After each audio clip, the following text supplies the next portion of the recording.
Bom dia, boa tarde, boa noite a todos. Hoje a gente vai falar daquele momento da sexta-feira que você vai para um barzinho em Curitiba, quer tomar um chopp bom, quer tomar um drink legal, e a gente vai conhecer um pouco da história sobre quem proporciona esses momentos a vocês. Não só isso, vamos conhecer uma pessoa aí que tem uma bagagem muito bacana, tem experiências muito ricas aí para compartilhar. Então é uma honra receber aqui no Sucesso Curitibano Cassiano Marcelos. Como é que estão as coisas por aí? Tudo ótimo, obrigado. Eu já cheguei pedindo vale pra ele. Eu falei assim, ó, já pode separar um vale pra gente, é pro que a gente vai planear tomar uma já. Já combinamos. Já tá fechado, já. Data que você vai lá, já deixa tudo preparado. Já tá tudo Prazer certinho, receber você, Cassiano. Prazer é meu. Que legal. Cassiano, primeiro, obrigado pelo convite, obrigado por estar aqui. E a gente queria conhecer um pouquinho mais sobre você. Podcast Sucesso Curitibano conta a história de empreendedores aqui de Curitiba, não só dos momentos de alta, mas também dos momentos de aprendizado que a gente tem. Você é daqui de Curitiba mesmo? Conta pra gente. Sou aqui de Curitiba. Nasci em Curitiba. Apesar de quando eu nasci, minha família não morava aqui, eles já moravam no interior, em Telêmaco Borba. Mas sabe Deus por quê? Tava de passagem, ou não queriam que eu nascesse fora da capital, não sei exatamente o que aconteceu. Mas eu nasci aqui e já voltei pra Telêmaco. Fiquei lá até uns 12 anos de idade, 11 anos. Uhum. E aí voltamos pra cá novamente. E aí direto por aqui. E como é que foi esses 12 anos aí em cidade interior? O que você vê que essa experiência, esse momento aí em família, aí numa cidade interior, moldou você hoje, assim, como pessoa? Eu acho que não. Eu acho que moldou, ajudou, porque o pessoal no interior é mais, eu acho que mais aberto, né? O curitibano é um pouco mais retraído, então eu acho que isso me facilitou algumas coisas. Mas mesmo no Curitiba naquela época era muito diferente, né? Logo que eu mudei pra cá, eu jogava bets todo santo dia na Carlos de Carvalho. Consegue imaginar? Aquela época dava, né? Hoje em dia, você pensar nisso é uma coisa que não vem na cabeça, né? Não dura 30 segundos. Né? A primeira batida de bets já quebra, passou. Não, já era. Já passa, a primeira vidraça que já foi embora já. E o ônibus já passa em cima de você também. Né? Então eram outros tempos. Mas sim, eu acho que facilitou. Fez com que eu ficasse, eu acho que um pouco mais flexível, e a gente estava conversando até um pouquinho antes da gravação. Acho que essa flexibilidade é uma coisa importante, não só para ser empreendedor, acho que na vida. Você não pode ser tão cabeça fechada e tem que abrir a sua mente para as mudanças que acontecem na nossa vida. E a tua família lá trabalhava com o que naquela época? Meu pai era médico. Médico? Então logo que ele se formou, ele resolveu ir para o interior. Naquela época era comum, né? E o seu pai era de Curitiba já? Não, meu pai era do interior de São Paulo, de Marília. Marília, sim. Então ele saiu de Marília e veio estudar aqui na Federal, e aí se formou e foi pro interior. Uhum. E ele conheceu sua mãe lá em Telêmaco Borba ou conheceu... Não, conheceu aqui quando ele era estudante. Ah, que legal. Na Rua 15. Sentava no boteco na Rua 15, Olha tomando uma cerveja. É dos relacionamentos antigos, então... E voltou às origens, né? No boteco, agora você proporcionando isso para tantos jovens curitibanos também, pois né? Quantos já não arranjaram uma namorada lá na janela? Com certeza. Espero que eu. A gente tenta deixar o ambiente o mais propício possível para essa interação. E como é que foi para você a mudança, 12 anos, sair da cidade interior, chegar em Curitiba? Tudo bem que você falou que, que era diferente, que não era tão grande, tão megalomaníaco quanto mas hoje. Mesmo assim é um choque. Assim é um choque. Até... Principalmente a parte de escola, né? Saía de uma escolinha pequenininha, eu estudava na escola paroquial, era atrás da igreja. Nossa. Escola paroquial, Rígida. Mãe do Perpétuo Socorro. Irmã Catarina era a diretora. Aí saí lá para estudar um positivo. Então, assim, saí de uma escola que tinha 2 terceiras séries, para ir numa escola que tinha 30 de cada coisa, né? Então, saí num lugar onde tinha 200 alunos para um lugar que tinha, sei lá, 5.000. Então é uma coisa meio chocante, né? Imagino, né? Foi bem diferente. Então, período de adaptação, né? Essa adaptação foi... a parte de socializar, outra coisa, foi maravilhoso, né? Eu já tenho essa dificuldade de fazer amizade. É um pouco retraído, né? Meio difícil de lidar. Mas essa parte educacional foi mais complicada. E que aí a coisa aqui começa a ficar um pouco mais séria, né? Então foi meio difícil me acostumar nessa jeito de ensino diferente, né? Completamente diferente. Lá era uma coisa mais próxima, né? Sim. E aqui você era mais um número, literalmente, né? Uma linha de produção. Aí vai para o segundo grau na época, né? Aí virou linha de produção mesmo. Cada sala tinha 200 alunos, você era o 14D lá, né? Isso era uma cadeira. Aquela cadeira. E como é que foi, beleza? Se formou, daí como é que foi a tua jornada depois do colégio? Você fez faculdade? Como é que foi? Então, eu fiz várias coisas. Eu comecei... primeiro eu fiz engenharia florestal, mas não me adaptei, não gostei do curso. Fiz porque eu acho que a gente tem que escolher certas coisas muito cedo, né? Sim. É uma responsabilidade já cedo pra escolher. grande. Né? 16, 17 anos ter que Isso. escolher uma faculdade, uma profissão, e o tanto que a nossa cabeça teoricamente muda. vai por vida inteira, né? Mas você não tem maturidade, né? Exatamente. Vai pra vida inteira, exatamente. E a gente muda tanto, né? Eu lembro minha cabeça com 18, pra minha cabeça pra 20, pra 22, pra 24. Virou outra pessoa. Eu fazia educação física. É mesmo? Eu fiz educação física, saí da educação física, fiz administração, mas depois de um período. Porque a gente tende a querer fazer o que gosta, né? É. E não tem problema nenhum. Não nisso. tem, mas às vezes a gente vê que aquilo pro resto da vida não era só um hobby, entende? E as coisas que você gosta mudam também, né? Exatamente. E, assim, você muda. E ainda bem, né? Imagina se a gente fosse o mesmo. Não dá, né? Eu tenho 52 anos de idade. Imagina se eu Tá tivesse a mesma cabeça que eu E eu não tivesse- acertava tinha 20. nunca essa. Não, tá com cara de uns 38, 39. 72. O Janela tá fazendo bem pro homem, viu? Tá rejuvenescendo. aí. Então, assim, eu não tinha cabeça pra isso. Então, como é que eu escolhi que eu ia fazer engenharia? Saiu lá naquele ano Teste vocacional. um ranking das melhores faculdades, melhores cursos, o que lá. E o melhor curso que tinha na Federal era o quinto do país, era engenharia florestal. Você falou esse. Falei, pô, o melhor curso do estado. É aqui mesmo que eu vou.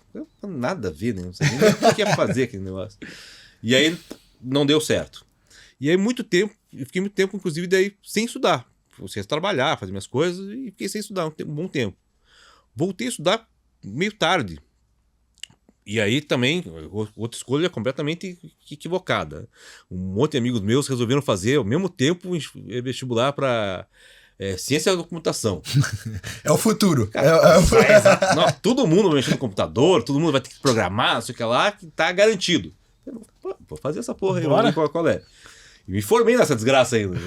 Cara, tem coisa que eu odeio mais do que computador. Certinho escolha, Cara, então. é uma desgraça. Mas eu tentei. Um pouquinho antes de me formar, falei, não, agora eu vou trabalhar com uma seguradora. Falei, não, vou parar, vou largar isso aqui, vou pra minha área, né? Fui procurar um trabalho na área, fui trabalhar na Brasil Telecom na época. Né? Grande empresa pra época. Baita uma empresa. E aí arranjei um estágio também numa parte da Microsoft. Então eu vou trabalhar na Microsoft, na Brasil Telecom. Só renome, homem, viu? Tô feito na vida, né, cara? Aí durou o quê? 4 meses depois de Microsoft, virei gerente comercial. Olha Ué. só. Falei, que merda! O que eu faço com isso agora, né? Fiquei 4 anos estudando essa Programando. porcaria pra ganhar uma promoção do que aquilo que eu nunca estudei na vida, mas sempre fiz, né? Sim. Minha Indiretamente, né? minha bagagem antes disso, quando eu trabalhava, sempre foi meio que na área comercial, né?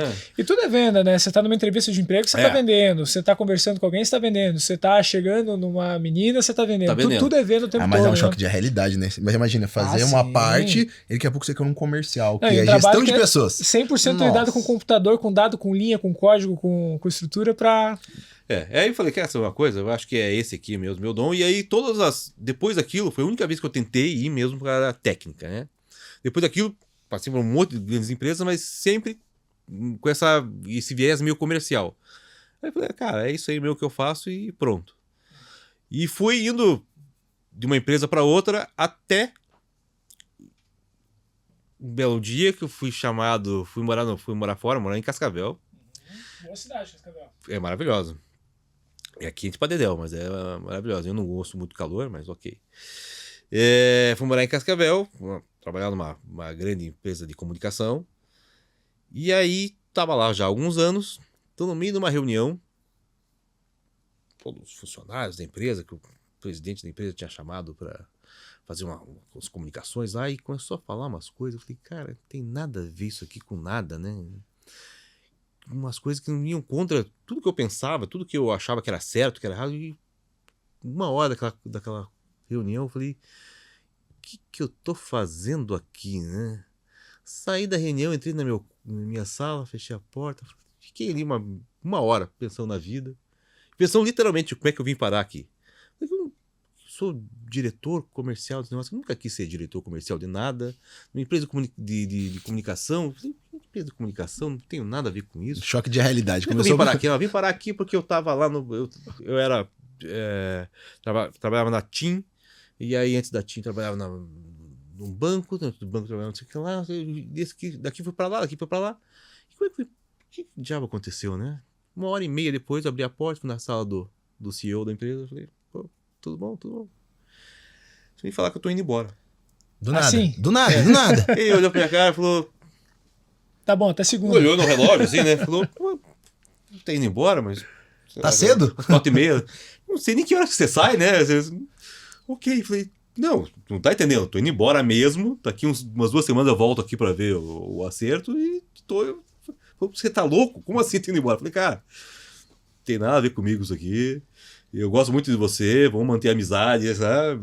Mas eu tô... O cara não tô entendeu nada com nada. tô vazando. Né? Imagina do nada. Você imagina você- Reunião normal, padrão, tudo certo Tá da empresa. tudo em ordem.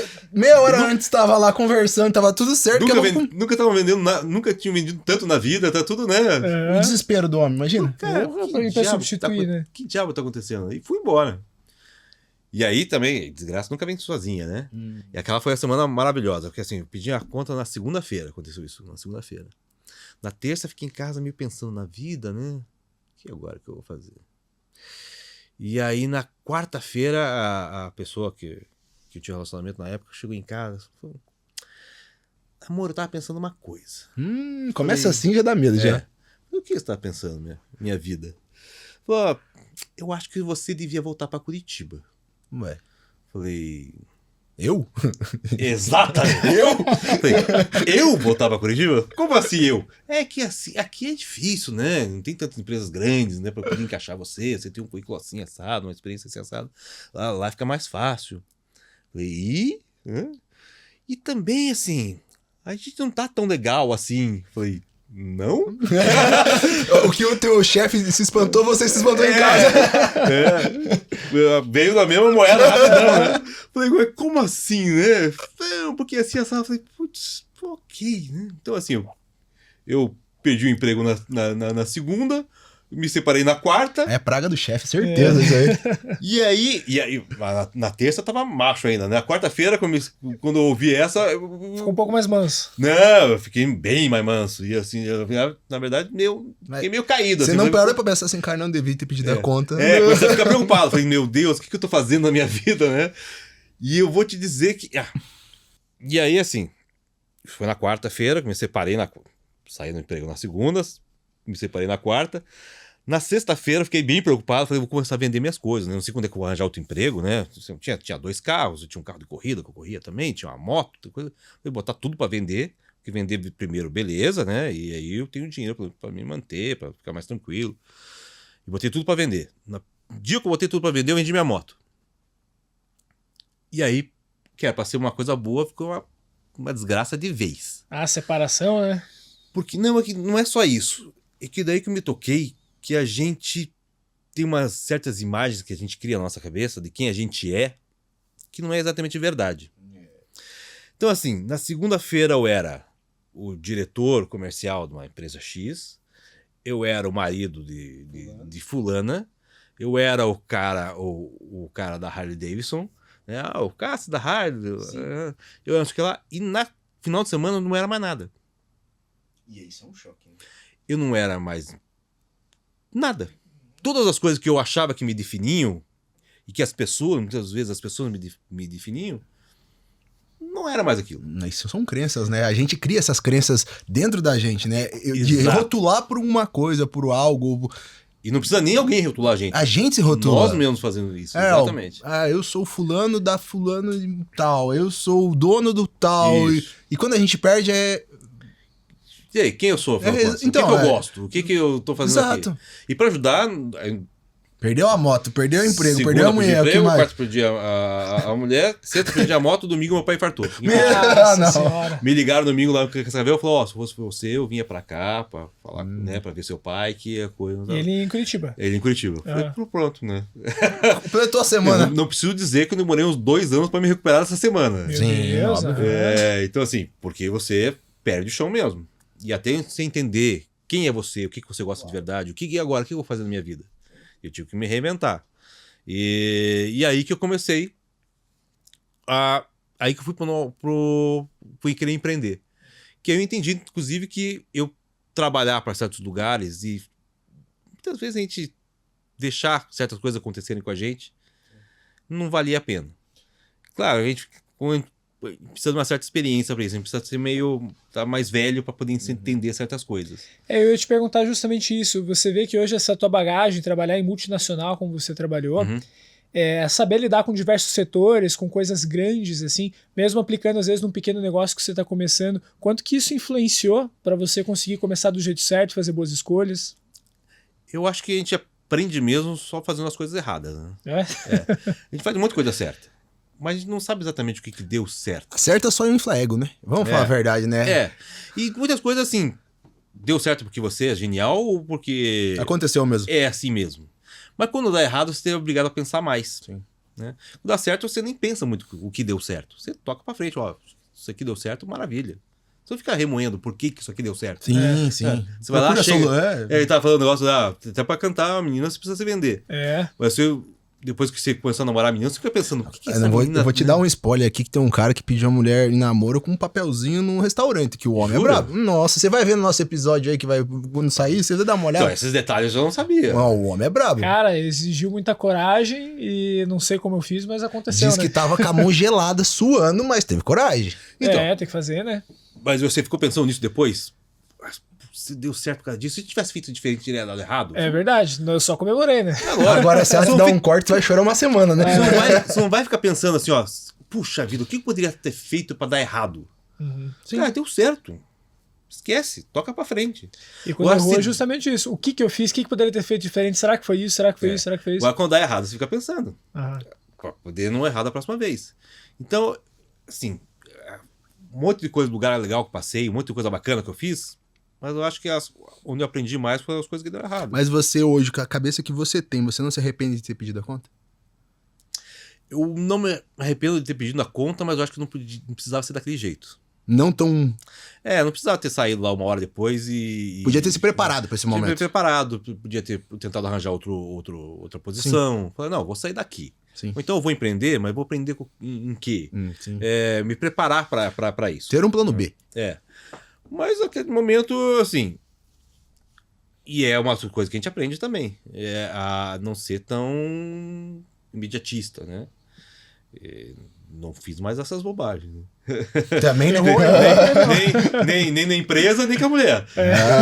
Agora a gente tem que preparar o terreno. Né? Mas assim, aquilo que você falou, acho que a gente leva, depois de uma sequência que você teve, a gente leva muito tempo pra não se erguer só financeiramente, mas pra estruturar o mental, né? Porque é muita coisa que te faz refletir. E é tudo mental. Esses 2 que eu falei, na verdade não foi 2 anos. Eu demorei 1 ano e pouco para me recuperar. E o que? Financeiramente? Não. Mental. Eu ter a segurança de novo, eu me sentir capaz de novo. Autoestima voltar, você exato. entender que você não é um zero à esquerda porque você aconteceu problemas na tua vida, né? Porque a gente tem essa de trazer essa responsabilidade. E eu costumo brincar que eu só voltei ao normal, eu aprendi quem eu era, inclusive, eu fui entender o que eu tinha que fazer no Tinder. Olha no Tinder, só. não, agora me conta. Agora vou até sentar na cadeira melhor aqui, porque... Aprenda o método aí do Tinder, vamos ver. Não conheço esse aplicativo, não sei o que significa. Primeira coisa, explica do que se trata. O que significa isso, mas me conta por quê. E que assim, depois de 1 ano e pouco, eu fui querer voltar à minha vida normal, né? Claro. Me estruturar de novo, né? Sair, encontrar alguém, arranjar uma posição mais bacana, uma empresa. Logo depois que eu saí, então, que eu pedi a conta, eu fiquei esse 1 ano e meio sem arranjar um emprego formal, mas como muita gente me conhecia pela posição que eu tinha, começaram a me chamar para dar palestra, para fazer treinamento nas empresas. Pô, ficar sendo você... E comecei a fazer isso durante 1 ano e meio, comecei a fazer isso.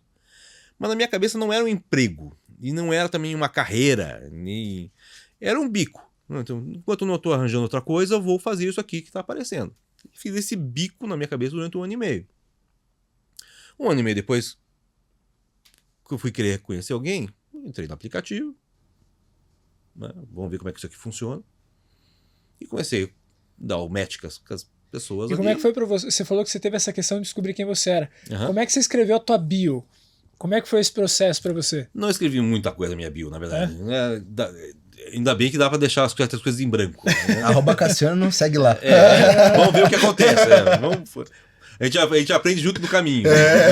Mais ou menos isso. Mas é aí que exatamente aí que tá. Quando eu dava o match com a pessoa, e a menina ia lá e perguntava, e aí, tudo bem, tudo bom? 98% das vezes, o que você faz? Se travava. não travava, mas na minha cabeça eu não fazia nada. Que você não tinha encontrado teu caminho. Porque assim, o que eu faço? Eu faço um bico. Sim, Né? sim.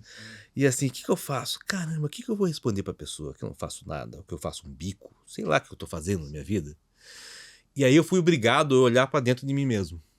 Eu fui obrigado a falar, caramba, o que eu faço? Como eu não tenho como falar o que eu fazia, o que ela queria ouvir, e que eu sou advogado, se eu sou médico, que eu sou vendedor, sei lá o que ela queria ouvir. Eu falei, puxa, eu faço um monte de coisa.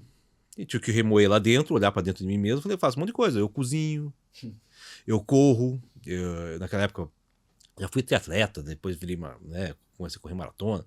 Então assim, eu corro todo dia, eu adoro cachorros, eu gosto de viajar, eu viajo muito, viajo pra fora, faço isso, aquilo, aquele outro. Comecei a falar quem eu era e o que eu fazia mesmo. E era uma hora de discurso. Depois de uma hora ela falava, tá, você trabalhar com o quê mesmo? Putz, não adiantou nada. Tentei, não deu. Mas eu entendi também que as pessoas também não sabem. Não, normal. E o que a pessoa quer saber, na verdade, não é o mais importante. Até porque um ano antes eu era diretor de tal coisa, 3 anos antes eu era executivo no maior banco do mundo. E daí? Cara, eu acho muito interessante que ele não teve ego nenhum. Porque, cara, você sair de um cargo lá de cima e falar assim, eu vou parar e vou pensar quem eu sou. Imagina você, diretor de uma multinacional, você tendo inúmeras possibilidades, antes de você parar e falar assim, cara, não me faz bem. Eu vou abandonar isso. Foi precipitado? Foi precipitado. Não faria de novo Não faria dessa forma. Mas eu acho que mesmo que não fosse precipitado, pra você olhar pra dentro e abaixar a cabeça e falar, cara, eu quero uma coisa melhor que isso. Sim. Não é o status que me define, é o que eu quero fazer. E não é isso que eu quero fazer. E é uma das coisas que eu aprendi. E assim, que não é isso que me define. O que é o teu trabalho, o quanto você ganha. Então assim, isso é legal? É legal. É melhor ganhar bem do que ganhar mal, né? Até porque a gente gosta de certas coisas. Eu não falei que eu gosto de viajar? Gosto de viajar. Pra viajar precisa ter dinheiro. Dá pra ir de carona? Tá, mas não é tão confortável. Não é tão legal, Não é tão divertido. Né? Pode até ser, né? Pode até vir a ser, mas eu não tenho mais idade pra isso. Então, assim, a gente vai aprendendo. Então, assim, com essas coisas que acontecem de errado, eu acho que aprendi muito mais.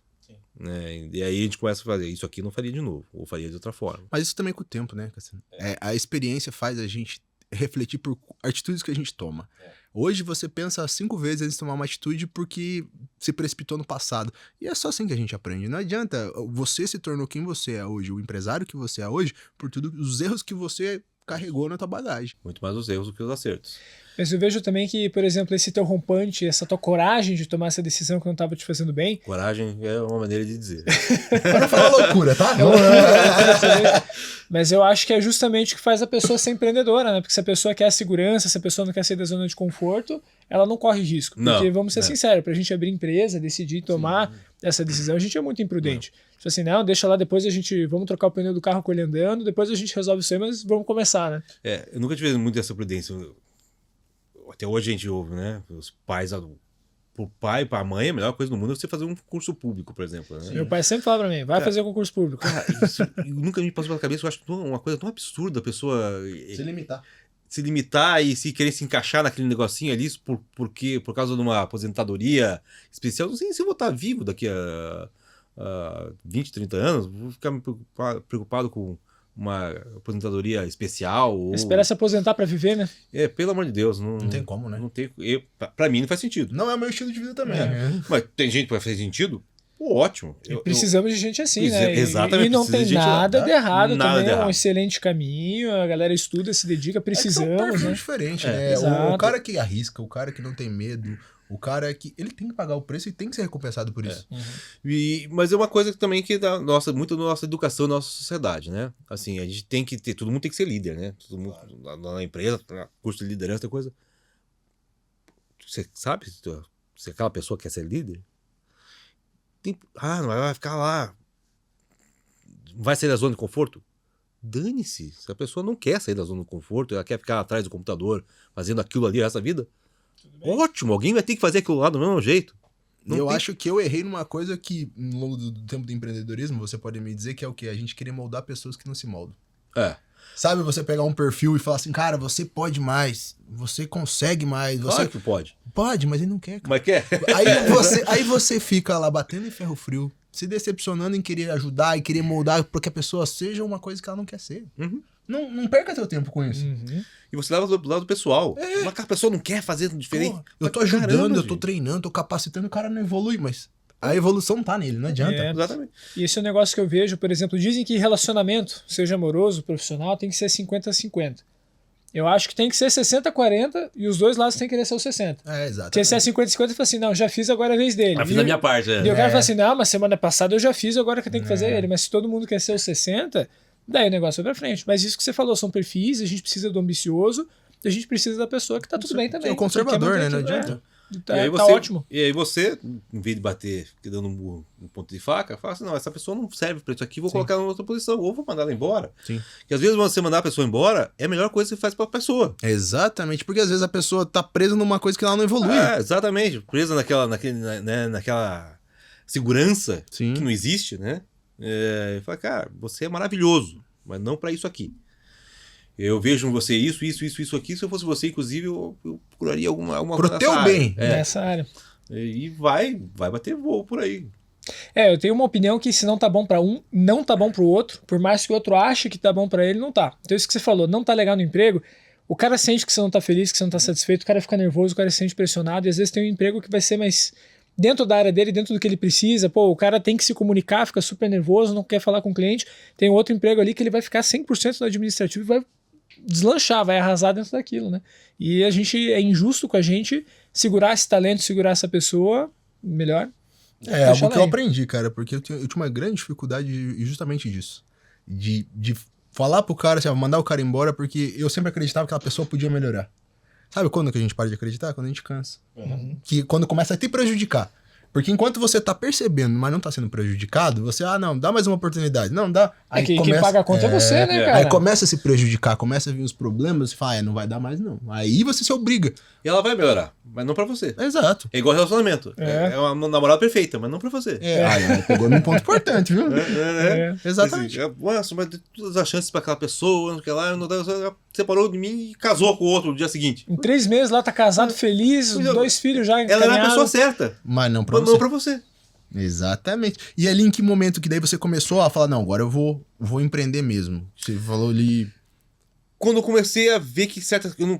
Quando me encaixava mais em trabalhar certas pros coisas. Não é nem pra trabalhar pros outros, mas é que aquilo que eu achava que era importante, os meus valores, a coisa, tava difícil de achar. não por aí. coincidia com empresas, né? E aí eu comecei a ficar chato pra certas coisas, entendeu? E aí comecei a pensar, fui estudar mais sobre mim mesmo, inclusive. E é muito engraçado. Chega um momento da minha vida que, assim, todos os meus treinamentos, meus cursos, minhas coisas eram uma certa área. E ali por 2016, 2017, é tudo pra área de humanas, assim. É tudo... Virou tudo. Autoconhecimento e liderança. Então, Soft skill das pessoas. Exato. Então, assim, pra quê? Pra poder aplicar em mim mesmo, né? É que nem psicólogo, né? Psicólogo, na maior parte das vezes, vira psicólogo não pra cuidar dos outros, é pra poder se entender, né? Sim. E aquilo acaba dando certo. E eu tava tentando me curar. E aí comecei a estudar. E o que eu descobri? Que aquele negócio que eu fazia como bico é o negócio que eu mais gostava de fazer. E a coisa que eu sabia fazer, que era contar a história pros outros e mostrar pras pessoas como é que deveria fazer aquilo, aquele outro, passar minha experiência pros outros. Falei, cara, isso aqui eu gosto de fazer. E é o que eu sei fazer. E eu, quando eu tô treinando, inclusive, eu tô aprendendo como passar isso melhor pros outros. Por que eu não posso utilizar isso aqui em alguma coisa, né? E eu, sem querer, as pessoas estavam me contratando para isso, e eu falando com vergonha de falar que fazia isso, né? Que acho que tava fazendo bico, e a pessoa tá me pagando para isso, um dia não. Tem uma coisa errada comigo, né? E a transformação que acontecia ali para as pessoas, né? A gente faz treinamentos também nas nossas empresas, e a gente vê que às vezes o menos técnico é que é justamente o mais humano, que a gente fala de autoconhecimento, sobre as habilidades que ele tem que desenvolver para se conhecer, para ter uma relação mais saudável com o trabalho. A gente vê que é isso que transforma mais, que prende mais as pessoas. O técnico é bom, é importante, necessário, tem que fazer, mas bem bacana. Que legal que você reconheceu isso. E aí, num jantar em casa, não que eu falei que eu gostava de cozinhar, fiz um jantarzinho em casa com alguns amigos, outra coisa, e um casal de amigos meus, um amigão meu na época de colégio, outra coisa, estudou muitos anos comigo, não estava muito feliz também na posição que ele estava, professor, um cara fantástico. E aí tava meio que se queixando também, pois é. E a esposa dele olhou pra mim, olhou pra ele e falou: por que vocês não fazem alguma coisa juntos? Veio uma ideia. Como assim? Você gosta, Cássia, de treinar os outros, de contar história, fazer as coisas. Ele também é professor, ele tem toda a didática pra fazer isso. Também dá palestra, faz um monte de coisa. Vocês dois estão fazendo a mesma coisa. Separados. E pros outros, né? Por que vocês não fazem isso juntos? E aí começamos a conversar e nisso surgiu a Soul. A Soul surgiu disso. Que legal. Vamos fazer essa coisa. Logo depois, ele arranjou... Não é a dele. Ele não tem essa parte do empreendedor. Então ele é uma pessoa fantástica, maravilhosa, mas ele não tem isso, né? A veia empreendedora é essa difícil. E não tem problema, como a gente estava falando, né? E foi também... O timing foi ruim, porque a gente abriu a empresa, 6 meses de trabalho, um monte de cliente, depois, a hora que a gente fechou o nosso maior cliente, a gente abriu no meio do ano, fechou o nosso maior cliente em fevereiro. Um mês depois, pandemia. Nossa Senhora. E agora, o que faz? Aí, muda tudo pro digital. Aí, treinamento, grava, treinamento, outra coisa, tudo pro digital. Não, é uma transformação, né? É. Você é habituado a fazer um processo de capacitação e daqui a pouco você virar pro digital, onde o digital não era tão fomentado naquela época, porque o digital estourou depois daquilo. Todo mundo foi obrigado aí, né? Falou, Então, né? bom, explodiu. É o que você falou também, que você não gosta dessa coisa de computador e coisa arada, né? Você obrigou, né? E fui obrigado a aprender. Até porque pra você fazer, você tem que saber. Sim. Uhum. E eu juro que eu tentei contratar alguém pra fazer aquilo por mim, mas não dá certo. A pessoa não vai entender exatamente o que você quer. Até pra editar o negócio, você tem que estar do lado pra falar, não, eu quero fazer aqui, quero que filme mais desse jeito. E eu tive, esses 6 meses depois da pandemia, eu tive que estudar sobre isso, né? E aí fazer as gravações, criar as aulas para ir pro digital. E aí ficou lá 1 ano e meio, 2 anos só no digital. Nisso, a empresa meio que perdeu aquela maré que tava indo, né? Aquela onda que tava Era surfando. embalo, né? Que cada um teve que ir para um lado, fazer suas coisas, tinham que nos virar, né? E as empresas preocupadas em fazer exatamente o que você estava fazendo também, né? Ir para o digital, fazer tudo. Então, as prioridades às vezes não eram tanto voltadas para o desenvolvimento nesse início de pandemia. Depois eu vejo que cresceu bastante, né? Mas imagina, no meio da pandemia, um empresário falar assim, agora eu vou investir no treinamento, aproveitar e vou... Quem que arrisca nesse momento sem saber o que realmente ia acontecer com tudo aquilo? E quanto tempo ia durar a pandemia, que ninguém sabia, né, cara? E graças a Deus que foi relativamente curta, né? Quem que ia juntar 50 pessoas numa sala para poder fazer uma coisa? Foi todo mundo em casa, né? Home office. Então, assim, e como o digital teve a vantagem de... Demorou 6 meses pra gente preparar tudo. Mas foi pro digital. E o troço meio que se vende sozinho, né? Você vai lá, daí coloca nas redes sociais, ou já tinha lista de contatos, e o troço meio que vai sozinho, né? Já tava tudo gravado, só foi fazer a Você divulgação. vai lá e entra no... vi no Instagram lá, um curso e tal coisa, clica lá e acabou-se. Você não precisa fazer todo o trabalho. Então, a empresa meio que começou a andar sozinha nessa direção, né? E agora o que eu vou fazer? Ainda bem que não foi tão demorado, né? Foi rápido até a volta da pandemia. E logo depois que terminou a pandemia, surgiu a oportunidade do Janela, né?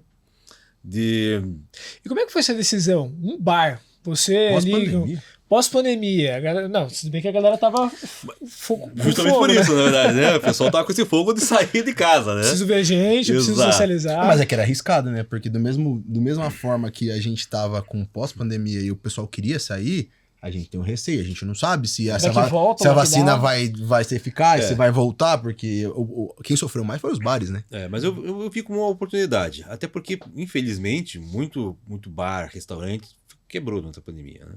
E é por causa da pandemia? Na verdade, eu acho que também por falta de flexibilidade do empresariado. Porque uma das coisas que eu acho que são 2 coisas que são mais importantes para você empreender. Você tem que ser muito flexível, porque as coisas não vão acontecer como você planejou. Não vão.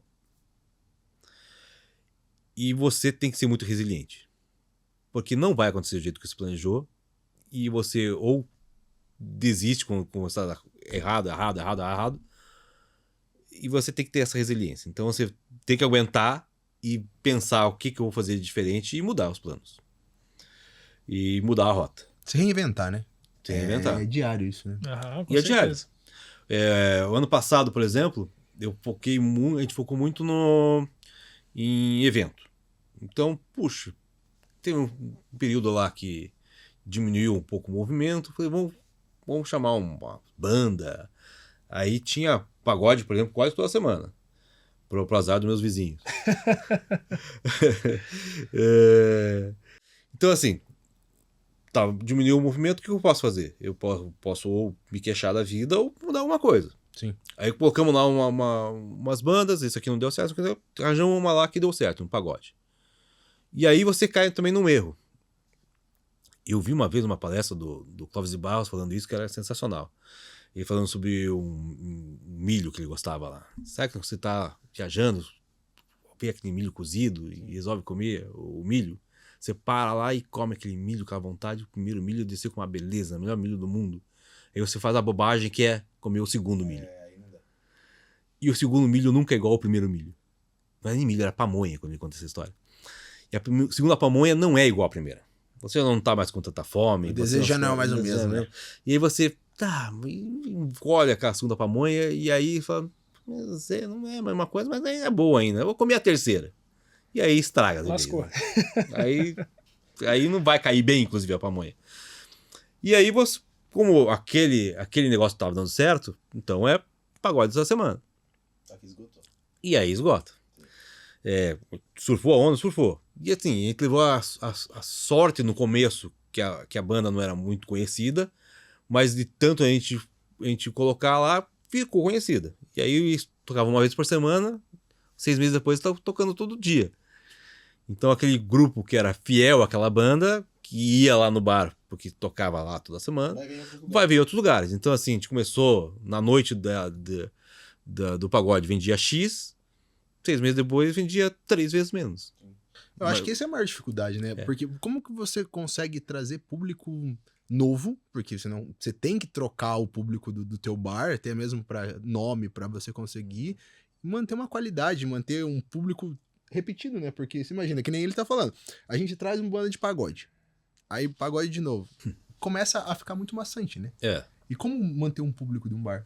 Sabe Deus. Se você souber, inclusive, me conte. Você já tem meu telefone. Porque não existe um segredo. Né? Você tem que ir testando. E aí. Tentativa e erro. E testamos outras bandas, não deu certo.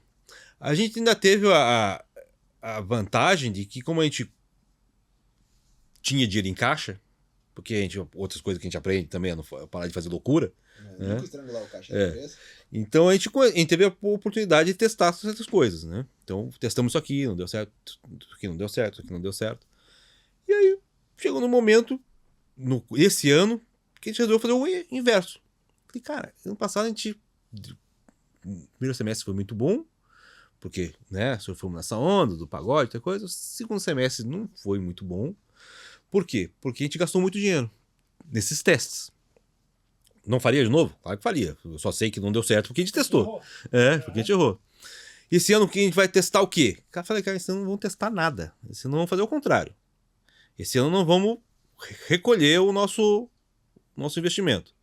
Vamos diminuir os nossos custos e vamos tentar ganhar na margem. Uhum.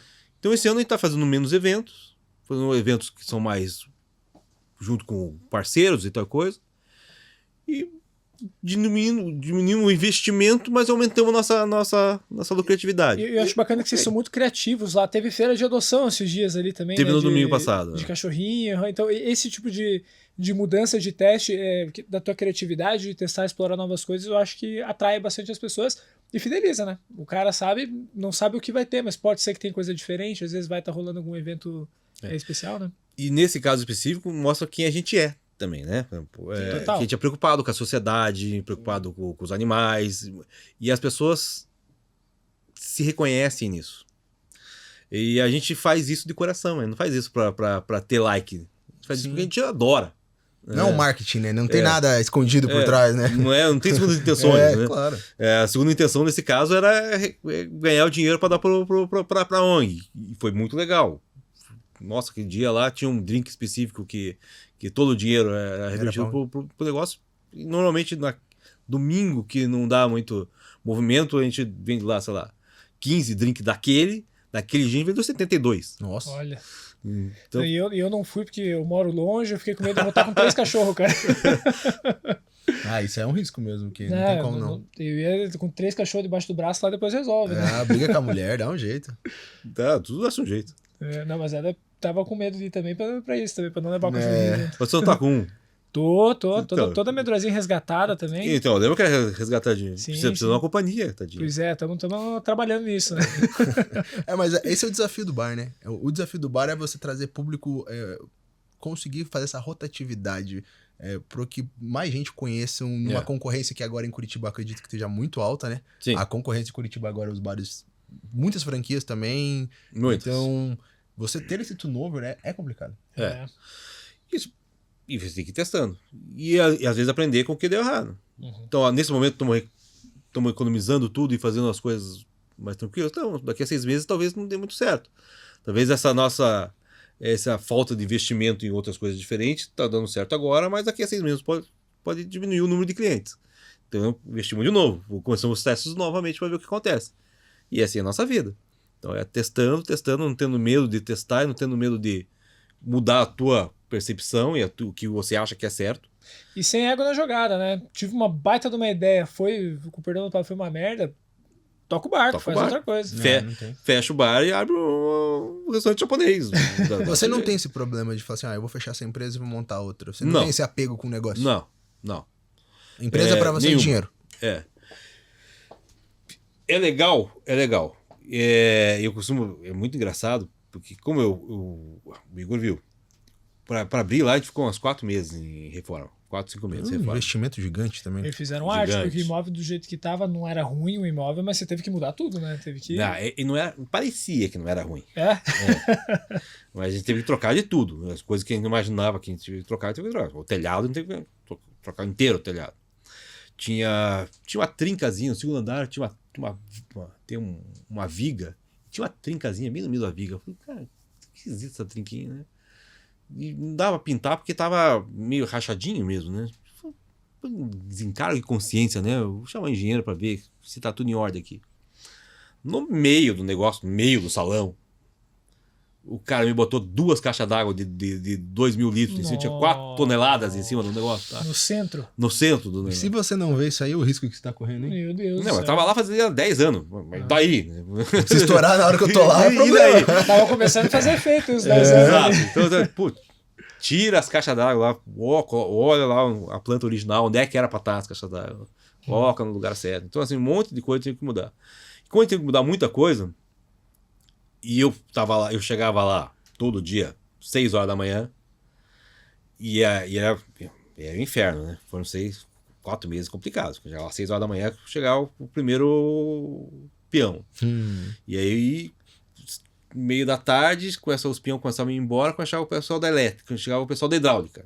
O pessoal da hidráulica saía às 7 da noite, chegava o pessoal da elétrica. Nossa. Que ia até 00:30.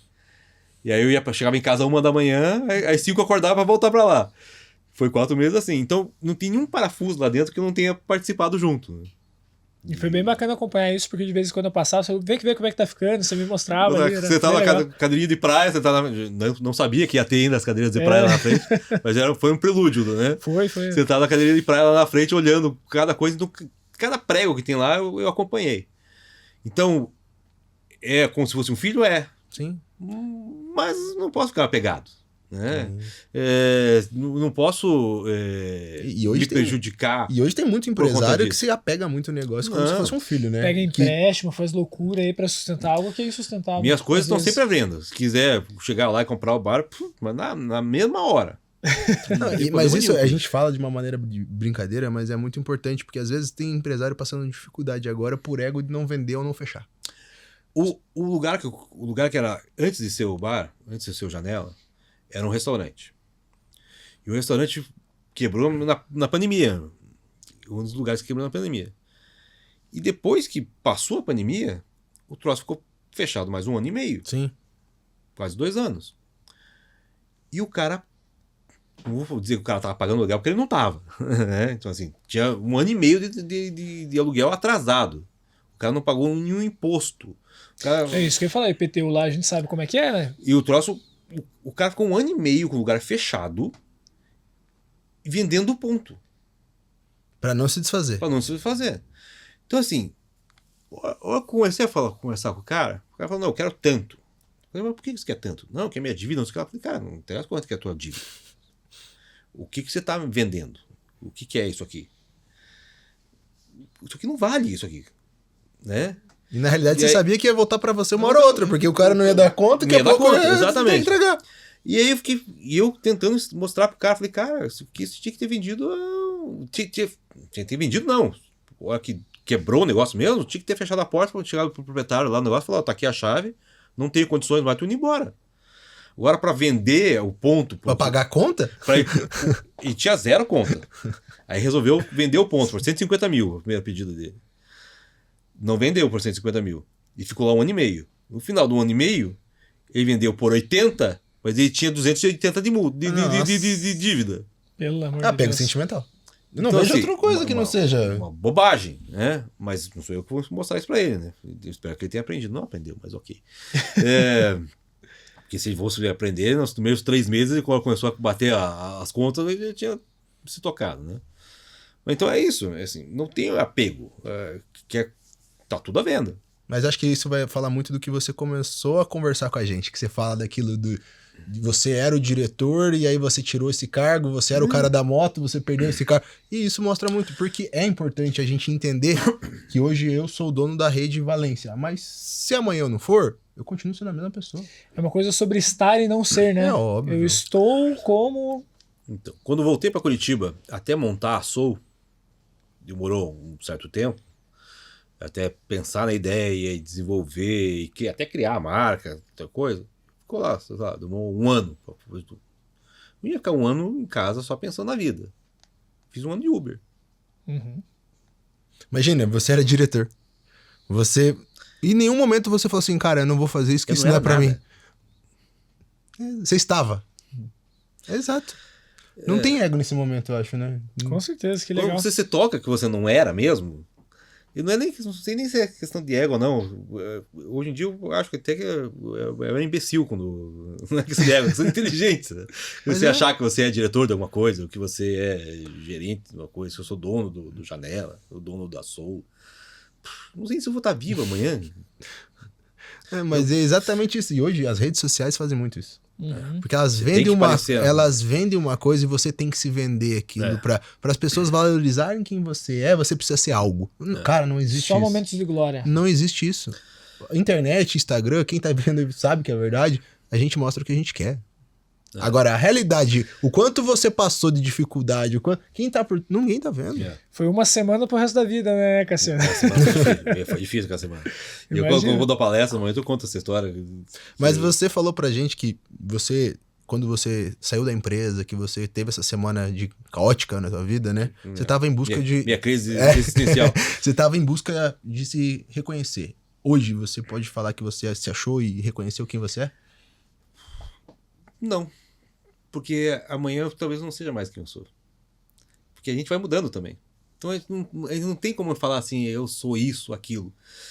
Eu descobri que as coisas, até coisas que eu gosto. Eu falei lá que eu gosto de cozinhar, não sei o que lá. Eu até gosto de cozinhar, mas hoje em dia eu não cozinho muito menos. Naquela época eu fazia triatlon, fazia uns que lá. Hoje em dia eu sou montanha. Me redescobri. Subir montanha. Tem assim. Ontem eu fiquei 11 horas na montanha. Deus é Imagina, mais. cara. Eu vou no Janela, mas não vou na montanha, só pode avisar, tá? Eu vou na montanha, mas não fico 11 horas, não. Quase 30 quilômetros, 2.000 metros de Então vamos fazer um Imagina, combinado. cara. Você vai com ele na montanha, eu vou pro Janela. Cada um no seu ambiente, aliás, fechou? Vamos conversar melhor sobre isso. Aliás, ontem não foi uma montanha, foram 8, né? Nada. Doido, é. Foram 8 Muito montanhas. legal, muito legal. 8 picos ontem. 11 horas. Cassiano, essa você não me pega, infelizmente. Já vou te avisar. Comecei a subir 00:30. Subir 00:30? Cara, deve ser doideira. Breu, né? Porque não tem poste, não tem nada perto, né? Deve ser. Não tem Tem poste, vai ter poste. Não, é que às vezes tem cidade perto, tem Não, luz, não, né? não, não, Tem não, como. No meio do mato é um breu. Um breu total. Lá no Você não meio, tá entendendo. É um breu total. Por isso que é né? você que vai, não sou eu. É, não, vou conversar melhor sobre isso aí. Então, assim, uma coisa que eu adorava fazer quando eu era adolescente. E por causa da pandemia, inclusive, eu não podia fazer porcaria nenhuma, não podia sair, não podia ir no restaurante, nada. Onde é que eu vou? Vou pro mato, né? No mato, Não tem ninguém lá, não tem mato não precisa distanciamento. usar máscara, né? E aí eu retomei, né? Isso que eu gostava quando eu era adolescente. E eu reencontrei um antigo amor. Aí, ó. E pau de novo. Não foi no Tinder lá, né? Não. Ah, não, só pra deixar claro, né? Tinder não. O antigo amor é a montanha, cara. Ah, entendi. Não foi no Tinder. Foi na montanha mesmo. E agora eu tô nessa pegada. De janeiro agora eu tô indo pro Chile. Vou escalar lá. E vai ser o maior desafio ou você já fez o maior? Não, esse vai ser o maior.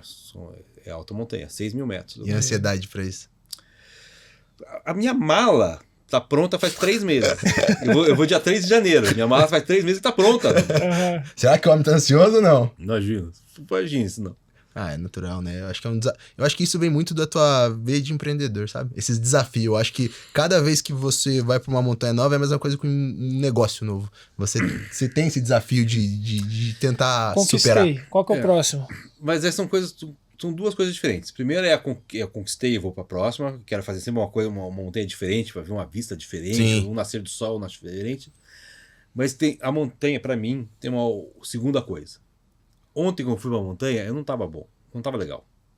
O dia inteiro eu tava me sentindo ruim. Não acordei com o pé direito aqui ontem. O dia ontem tava xoxo. Eu até pensei em não ir. Eu falei, sabe, acho que não vou, não tô no clima. Aquele dia que você repensa na vida e você fala assim, hoje não é um dia bom. Era 2 horas da tarde, tava 32 graus. Eu já tinha camelado uns 17 quilômetros montanha acima. Nossa senhora. No Siririca, que é considerada a montanha mais difícil que tem aqui no Paraná. É o K2 brasileiro, que eles falam que é um inferno de fazer. E ele é o último da cadeia, inclusive. Uhum. 8 montanhas para chegar nele. Cara, tava sensacional. A vida voltou para mim. Mas zera a tua cabeça. Quando você faz Exatamente isso, isso. você zera você. Exatamente isso. Eu costumo dizer que é a minha meditação. Dá um reset. É o meu yoga. Aham. Que o yoga não é... A galera acha que fazer exercício, Sim. botar o pé para cá. O yoga não é isso. O yoga é você conseguir não ficar pensando naquilo, nas coisas que você pensa toda hora. E não surtar também, né? Não Pra surtar. dar um ar É pra você... O Igor pode falar melhor que eu, né? É a minha esposa, eu já. É você transcender aquilo. Ele né? só Você... fez pra namorar ela. O bicho é ligeiro. Ele só tá falou que entendia dessas coisas pra poder ganhar. Uma Não, semaninha de yoga, depois casou, largou a mulher. Eu não falei que eu entendi, eu pedi pra ela me ensinar. Né? Bom. Último romântico, eu esqueço desse detalhe. Deixa eu anotar essa, né? Não, Essa é boa. aqui Essa tá é cheio maravilhosa. as cantadas do Igor pra mulher. Já anota tá as tudo. dicas aí. Não, já tá tudo. Então, assim, é você transcender. Exatamente. Você para de pensar um monte de bobagem que eu tava pensando, um monte de problema que eu tava naquele momento. E você só tem que pensar na tua próxima pisada, para ver se você não vai pisar na cobra, se você vai descer montanha abaixo, se você não tem que pegar a pedra certa, senão você vai morrer. Então, assim, você foca e você vai tocando. E aí, cada 2 metros que você acende é a conquista, entendeu? Uhum. E a vida é feita dessas pequenas conquistas. Chegar no cume é legal. Mas se você não transpor cada pedra do caminho, você não vai chegar lá. Sim. E muitas vezes não vai chegar. Porque Faz parte. no meio do negócio muda o tempo, vira o clima. E já aconteceu. No meio do negócio começou uma ventania de 80 km por hora. Eu falei, ou desço ou saio voando. Sim. Mas foi tão legal até aquele momento. Você passou por tantos mini desafios. Sim. E porque se você mirar só no final, também Não vai. não vai. Não vai. E você desanima se você não conseguir. É que você quer fazer uma coisa pela recompensa, né? Você Só não quer pelo pela- processo, né? Exato. E tem um grupo de montanha, e ontem o cara colocou isso, que ele tá que ele tá tentando ir no Pico Paraná, que é o mais alto do sul do país, né? E aí não conseguiu, e aí não tava vendo mais sentido na vida, porque não conseguiu chegar no Pico Paraná. Caraca. Cara, como assim, cara? Primeira coisa, precisa de um psicólogo urgente, né? Porque se desistir da vida porque não conseguiu chegar em cima da montanha, toda a tua vida depende daquilo ali. Se você ainda fosse um profissional, foi ao Everest, então coisa. Mas, cara, calma aí, né? Montanha aqui lá do Curitiba, calma. Né? Vai, não deu certo lá, vai no montanha do lado, 10 vezes, né? Vai se programando, vai se preparando e curte o processo, né? Vai curtindo aquilo. É igual emagrecer. Primeira coisa que você faz quando resolve emagrecer é comprar uma balança. Pra ficar olhando. Cara, é a última coisa que tem que fazer. Não dá. Porque o que vai acontecer? Você vai comprar a balança, aí você vai entrar na academia, vai fazer uma semana de inferno na tua vida, vai correr, vai parar de comer, vai ser uma semana depois subir na balança, 1 quilo a menos. Se perder 1 quilo a menos em uma semana, você sai no lucro, né? Você vai fazer 500 gramas. Sim. O que vai acontecer? Você vai desistir, isso não é pra mim.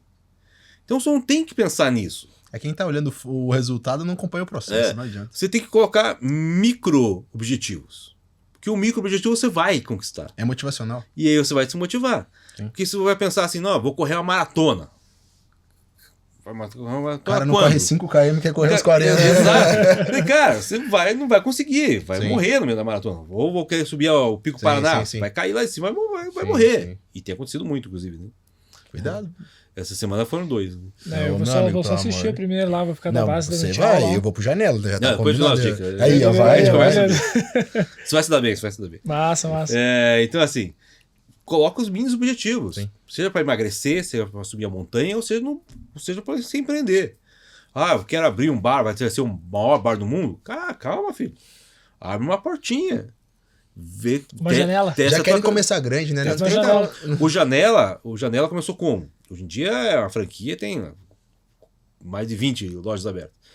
Começou como? Começou com uma janela. Uma janelinha. Na verdade é o lugar que tinha para